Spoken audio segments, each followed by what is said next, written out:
계십니까? 들리십니까? 당신이 꿈꿔왔던 그 순간 삼베어스라는 팀이 이 가을에 만들어낸 기적이 믿어지십니까?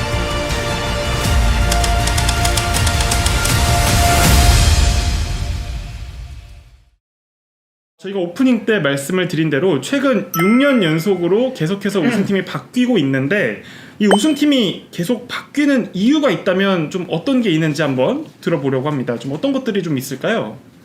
저는 앞에서 힌트를 좀 드렸지만 한국시 우승팀은 계속 바뀌었어요. 근데 포시즌 나간 팀은 매년 한결같아요. 아, 네. 예.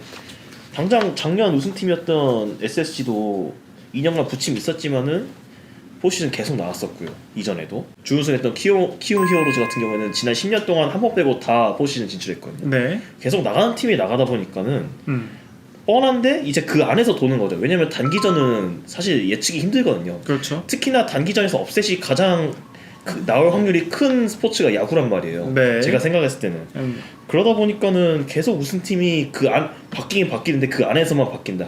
예, 약간 저는 그런 느낌인 것 같아요. 네. 추원 씨가 느끼기에는 왜 바뀌는 것 같나요?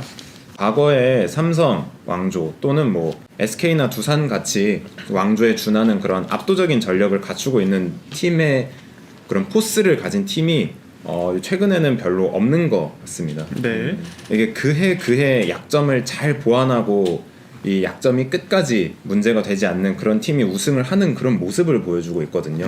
예전에는 정말 잘하는 팀이 너무 세서 우승을 했다면은 요즘에는 이 팀의 약점에 잘 막아서 약점이 터지지 않아서 우승을 하는 그런 느낌이 좀 있고요. 리그 팀 수가 늘어나면서 전체적인 팀별의 뎁스가 좀 얇아지다 보니까 좀 이렇게 구멍이라고 할 수 있는 그런 부분들이 자꾸 팀마다 생기는 게 아닐까 하는 그런 생각도 좀 개인적으로 해보긴 했습니다. 좋게 포장해 주셨지만 하향 평준화 아닙니까? 근데 사실 저는 항상 리그가 발전을 하고 있다고 생각을 해왔거든요. 네. 늘 빠른 리그, 수술. 네. 네. 항상 리그는 좋습니다. 과거에 비해서는 항상 발전하고 있다고 생각을 했지만 고등학교 야구서부터 이런 수비력과 타격 이런 부분들이 좀 전반적으로 탄탄해지고 그래야 좋은 선수들이 더 올라올 수 있지 않나 그런 문제도 있다고 좀 생각을 하고 있습니다. 그러니까 두 분의 이야기를 들어보다 보니까 생각이 나는 건데 일단 동민 씨께서 말씀해주신 것 중에 포스트 시즌에 올라가는 팀들은 계속 좀 꾸준하다라고 이야기를 해주셨는데 그 꾸준하게 매년 지금 올라가고 있는 팀 중에서 딱 두 팀이 우승을 못한 것 같아요. LG와 키움. 공교롭게도 LG, 키움 이렇게 두 명 이렇게 되다 보니까 단기전에 좀 약하다라는 인식을 좀 충원 씨께서도 좀 받으시나요? 사실 이제 히어로즈 팬분들은 다 아시는 얘기인데 한국 시리즈만 가면은 이 히어로즈 유격수 자리에 수맥이 흐른다고 네, 그렇게 말을 하거든요. 14년도에도 강정호 선수가 이제 알까기라고 하죠. 수비 실책을 하면서 이제 패배로 직결이 됐고 19년도에도 뭐 수입 4연패를 당하긴 했지만 김하성 선수가 평범한 플라이 놓치면서 네, 그렇게 아쉬운 모습 보여주기도 했고 그리고 22년도 같은 경우에는 김희집 선수나 신준우 선수가 아니나 다를까 좀 잦은 실책을 통해서 네, 이런 실책들 때문에 단기전에서 진 경우가 좀 많이 있었거든요. 네. 지금까지. 네. 약간 그건 것 같아요. 뭐 타격은 뭐 10번 중에 3번 잘 치면 잘했다는 말 듣는다지만은 수비는 10번 중에 한 번만 놓쳐도 욕먹는다 약간 그런 거잖아요. 그렇죠. 그게 단기전에 적용되다 보니까는 더욱 크게 작용되는 것 같은 약간 그런 느낌도 있는 것 같고. 그러면 이제 구단의 수도 이제 8개에서 10개로 늘은 상황이고 앞으로는 조금 더 왕조가 나오기 좀 힘들까요? 좀 어떻게 예상을 좀 하세요? 기본적으로 왕조라는 그 3연속 또는 4연속 우승하는 것 자체가 굉장히 어려운 일이잖아요. 왕조를 달성하려면 아까도 말씀드렸다시피 거의 약점이 없는 수준 정말 투타가 거의 다 1, 2등 하는 그런 수준이어야만 왕조를 세울 수 있다고 생각을 하거든요. 네. 그래서 이런 약점 없는 그런 강력한 팀이 되기 위해서는 FA나 트레이드 같이 그렇게 그때그때 긴급한 수혈을 해주는 것도 당연히 도움이 되겠지만 네.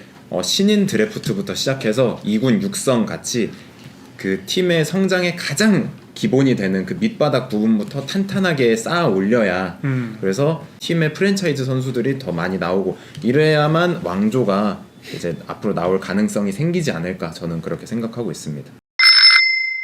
그러면 현재 지금 이제 KBO 리그 10개 팀 중에서 꼭 올해의 성적과 관련이 없더라도 이 팀은 좀 장기적으로 강팀이 되거나 혹은 왕조의 가능성을 조금이라도 엿볼 수 있겠다라고 하는 팀이 있다면 한번 이야기를 해보면 좋을 것 같은데요. 제 생각에는 일단 한 번이 되게 어려운 것 같아요. 한 번이 되게 어려운 것 같은데 일단 처음이 어렵다. 네, 한 번만 우승을 한다면은 LG 트윈스가 왕조 이루까지는 좀 어렵더라도 그래도 한국 시리즈의 문을 계속 두드리면서 좀 꾸준히 좋은 성적을 낼 수 있지 않을까 생각을 하는데요. 16년도 드래프트부터 살펴보면은 홍창기, 고우석, 이재원, 송찬희, 문성주, 이정용, 정우영, 문보경, 이민호, 김윤식 이렇게 레귤러 선수로 올라온 많은 선수들을 이렇게 잘 뽑은 팀이 거의 없거든요. 네. 베테랑 김현수 선수, 그다음 오지환 선수 이런 베테랑들이 팀의 중심을 잘 잡아주고 있기 때문에 신구의 조화를 잘 계속 유지해 나간다면은 그리고 이제 딱 한 번만 처음에 한 번만 우승을 한다면은 계속 호성적을 유지할 수 있지 않을까 그렇게 생각을 하고요. 네. SSG랑 두산 역시 좀 가능성이 있다고 생각을 하는데 먼저 SSG에 대해서 말씀을 드리자면 추신수, 김광현, 한유섬, 최정 같은 베테랑 에이스들 그 사이에 젊은 선수들도 잘 성장을 한다면은 그러면 또 다시 SSG가 과거의 SK처럼 좋은 모습 보여줄 수 있지 않을까 그렇게 생각하고요. 두산 역시 작년 성적이 좀 많이 아쉽긴 했지만 워낙 선수들 잘 키우고 화수분 야구로 유명하고 네. 그 다음에 7년 연속 한국 시리즈를 진출한 그 짬이라고 할까요? 그런 거는 무시할 수가 없거든요. 그렇죠. 네, 부자는 망해도 3년은 간다고 작년 한 해 좋지 않은 모습은 보여줬지만 올해부터 해서 다시 또 좋은 모습을 보여줄 수 있지 않을까. 그리고 투수들도 최원준, 박치국, 김명신, 곽빈, 정철원 등 젊고 좋은 투수들이 굉장히 많기 때문에 네, 앞으로 좋은 모습을 보여줄 수 있지 않을까 저는 그렇게 생각하고 있습니다. 네. 그리고 키움 얘기를 안 할 수가 없는 게 키움은 성적은 계속 잘 나올 것 같단 말이에요. 근데 네. 왕조까지는 좀 힘들지 않을까 생각하는 게 이거는 저는 일부러 놀리는 게 아니라 여기는 일단 돈을 많이 안 쓰잖아요. 그렇죠. 그리고 이 기존에 있던 스타 플레이어들이 이제 나가는 걸로 이제 돈을 벌어서 이거를 또 뭐 선수들을 키우고 하잖아요. 그렇죠. 그러다 보니까는 전력 유지라는 게 상당히 힘들지 않나. 물론 지난 10년 동안 계속 포시즌 꾸준히 나가긴 했습니다만은 재작년에 김하성 떠났죠. 올해 끝나고 이정우 떠날 것 같고. 그렇죠. 안우진도 갈 거잖아요. 그렇죠. 계속 이렇게 선수가 돌고 돌면은 왕조를 유지하기는 어렵죠. 네, 그래서 오늘 저희가 이렇게 왕조와 관련된 이야기를 해보면서 팀들에 대한 분석 뭐 이렇게 또 이야기를 해봤습니다. 오늘 저희가 준비한 방송은 여기까지고요. 지금까지 시청해주신 여러분 감사하고요. 저희는 다음 라이브 방송에서 돌아오도록 하겠습니다. 야구에 대한 자유로운 수다 야자수